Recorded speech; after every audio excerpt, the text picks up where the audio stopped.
Hey, what's going on, everyone? This is Ryan Crystal's Reviews, aka the Hot Toy Collector, back with another Hot Toys unboxing and review for you today. Today we are going to be checking out the Death Watch Mandalorian. This is TMS 026, part of the TV series of Hot Toys. So let's go ahead and hit the intro and let's do it.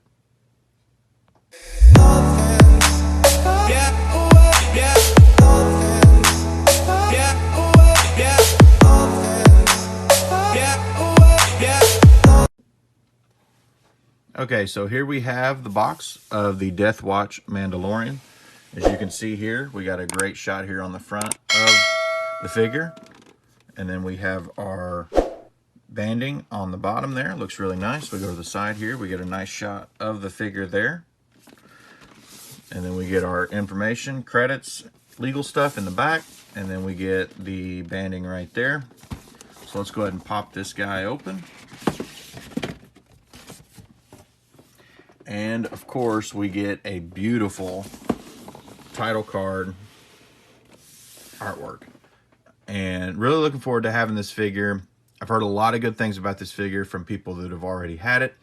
So, and have had it and had an opportunity to play around with it. So I'm looking forward to it. So let's go ahead and get him out of the box and check him out.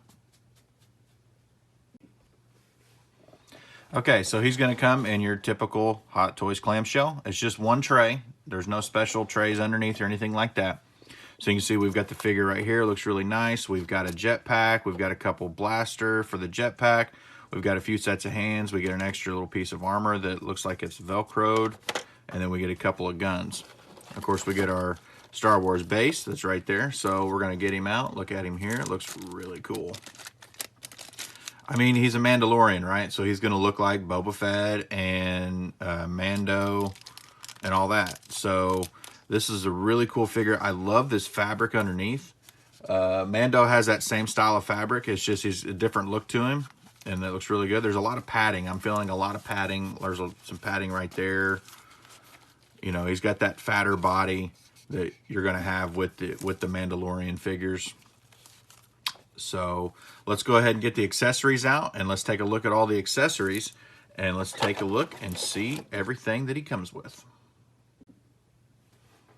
Okay, so here are the accessories that he comes with. So let's take a look at the base first. So we're going to get that same style of base that we get with Mando and IG-11 for that matter. So go check out those videos if you want to check those out on the channel.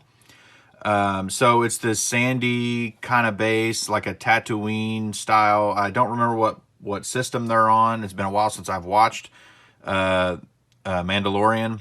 I need to go back and rewatch it because I really enjoyed the show. It's a great show. Looking forward. They have shown that season 3 has begun to go into production, which is exciting. So hopefully we aren't too far out from that. And Book of Boba Fett is right around the corner. So we get our Star Wars Death Watch Mandalorian nameplate. And it's just your typical Star Wars base with this sandy. I don't like that they put the footprints. I wish they wouldn't do that. I wish they'd just leave it like this, but hey, it is what it is. So with Death Watch, you're going to get the dynamic stand. So this is just going to screw into here. Like so. And then you put your grabber on there, however you want to do it. And that way you can pose him flying, or you can pose him on the ground, however you want to do it. So I'm glad that they provide that option, because I think there's a lot of times that some of these bases they provide with some of the figures, we should get more of the dynamic style bases, but we don't. So I'm glad that they did that with this one. So let's take a look at the jetpack. So this looks really cool. And it's really nice. I mean, it's kind of that same style jetpack that we got with Mando and we get with Boba Fett. Obviously, it's this blue color that we get for the Death Watch that matches the same style of armor, and it should be magnetic. It is, so that's nice. And I like that I like that Hot Toys continues to change things and update stuff and add to their figures. So we get these two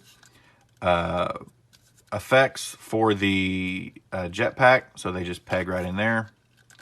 And then what I like is these right here have a little bit of articulation to them, as you can see. So you can kind of get it to where it's maybe a little more back like that, or if you want to go that way with it, however, which way you want to go with it. So I like that they add that. That's a nice touch. So he comes with 2 guns. So we're gonna look at the first one. This is more of like a blaster rifle. Kind of reminds me of Boba Fett's gun a little bit. And it's got a cool scope on the top. Let's see if we get enough light here. If not, I may have to adjust some lighting. Let's adjust some lighting. We're doing everything on the fly today. We can adjust some lighting. There we go. That's probably too bright. But you can see. Let's have it. I'll tell you what. We're gonna play around with this. Sorry. I'm gonna see if we can't get it a little bit better. That's probably gonna cast too much. Yeah, it's gonna cast too much shadow. I'm not the best when it comes to lighting for some reason. I've not really understood that art form of it yet.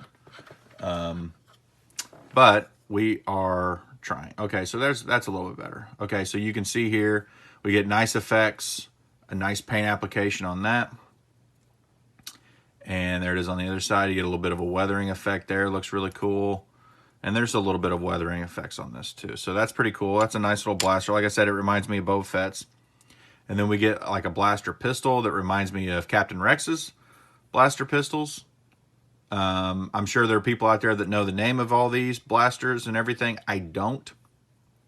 I love Star Wars, but I've never really gotten into all the different names and everything and all that good stuff. So we get 1 extra piece of plating armor that is Velcroed. And I believe this is for his knee, would be my guess. Yes. So this piece right here came off. It's got that Velcro on it. You can see. And we could just put that on like that if you want to. I think.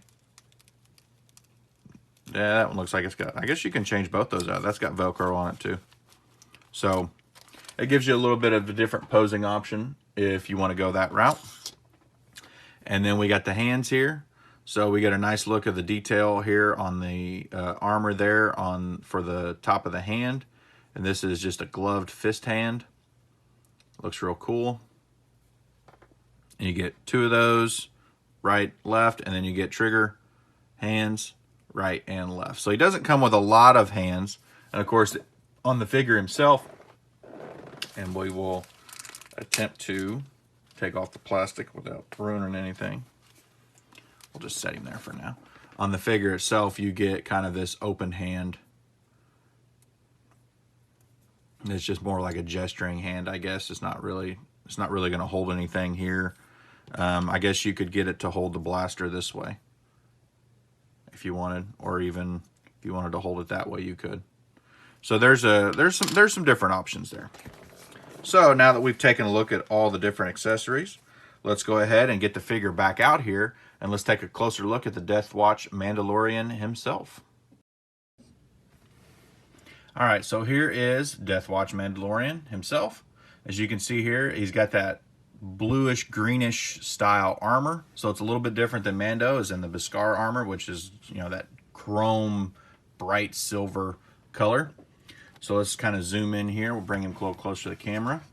So you can see here the details on the helmet look really nice. He's got a little bit of weathering here, which looks really cool. Of course, then his scope is articulated, so you can move it up and down. And then we take a look here at the chest armor. It looks really cool. He's got a couple of like blaster style effects. He's been in some combat. He's seen some things, man. And then we get his symbol here on his left shoulder. And then we get a look at the back here. Now this does have some Velcro to it, so if you wanted to, you probably could remove this and mess around with it. I don't know why you would, but if need be, you could do that. Maybe to adjust it or whatever that might be. I'm not really sure. So we've got a belt with a couple of different pouches.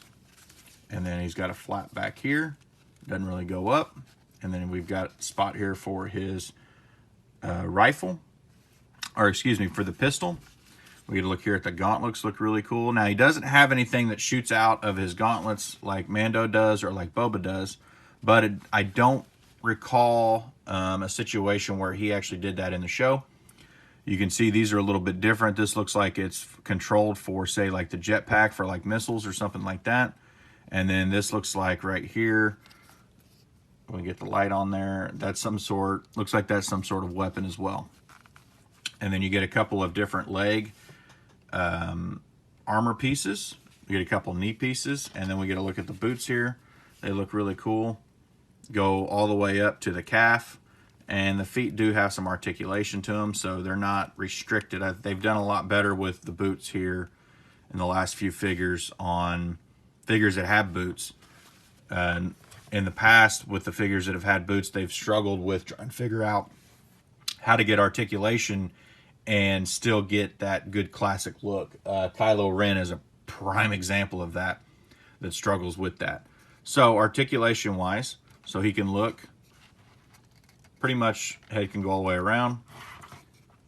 He can only kind of look down about like that. That's about as much.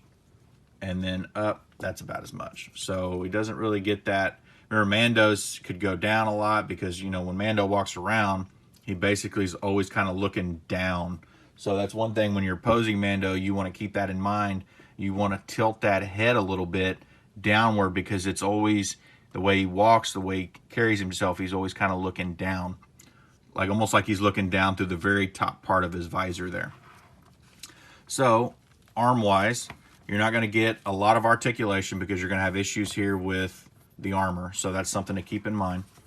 Now you do get the typical butterfly joint at the shoulder, swivel, and of course we get our bicep, boom, and we get a little bit of swivel. But again, because of this and contacting this and other pieces around here, you're not going to get a lot of articulation. I mean, I'm pushing it pretty far, almost to the point of it breaking.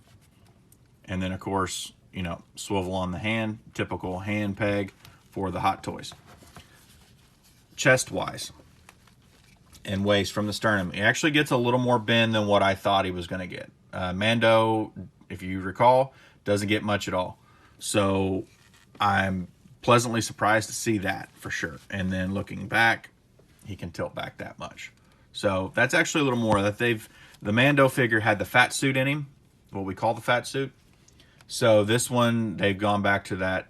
He's a little bit skinnier, doesn't have as much chunk to him. So he's got a little more movement here in his waist.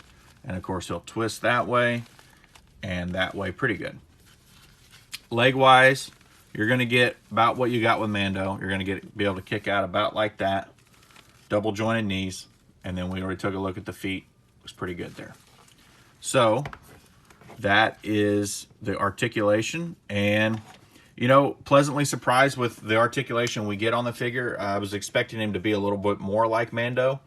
But he doesn't have that bigger, heavier, fatter suit underneath that Mando had. So we should be able to get him in some good poses. So let's go ahead and let's get some accessories out here on him and let's take a look and just put him in a couple poses and see what we can do. So you can see here, we just have him in a very simple pose, just with the pistol, just kind of in that attack position, almost ready to fire off a couple rounds. Get a good look here.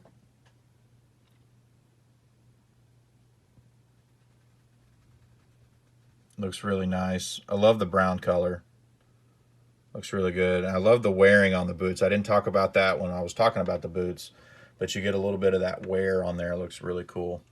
And the good thing is he doesn't have a cape.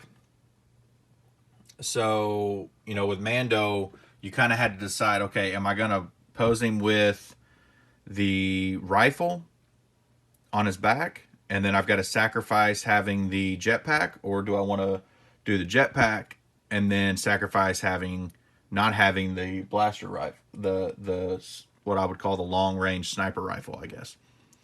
I posed him with the rifle just because I like that look a little bit better. So this one I'll be posing with you posing with the jetpack the whole time. I'm not sure why you wouldn't. So there's one pose. So here comes another. All right, so now we've got him in a more dynamic pose. I've utilized the stand. I actually put my knife on the stand to help weigh it down a little bit because I've got him so far back, kind of like he's been Like he just landed and then boom, someone's shooting at him. So now he's jumping back. You can see here, it looks really cool. And I utilize the jetpack flames right there. The only bad thing about this, as you can see, we go back behind here.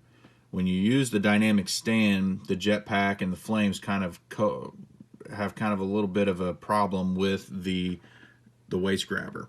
So you got to be kind of weary of that a little bit.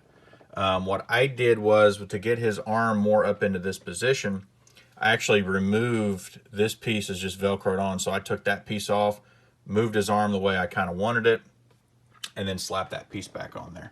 So this is kind of a cool little pose. If you were going to do this pose in your Detolf, I would be weary of the base. I would definitely want to put something on it to weigh it down, because if I take that knife off, he's probably going to tip backwards. So that's it for this video. I appreciate everybody watching. Please like and subscribe. Please follow me over on Instagram, the Hot Toys Collector. I'm going to be posting a lot of photos of this guy. I'm always doing photos and doing some Photoshop in there. So come on over. Please follow me over there. I would really appreciate it. And it really helps support the channel, support me. And I'm coming out with a new line of character posters with using the Hot Toys figures, which I think are going to be kind of fun. So please stay tuned for those. I've already kind of posted a preview of a Gamora from Guardians 2. Not my best work, but still, you know, for what we've got to do, what we go with these figures, you know, we get very still heads and things like that. We don't get a lot of dynamic facial expressions and things like that. So I appreciate it, and I hope everyone has a great day, and we will see you in the next video.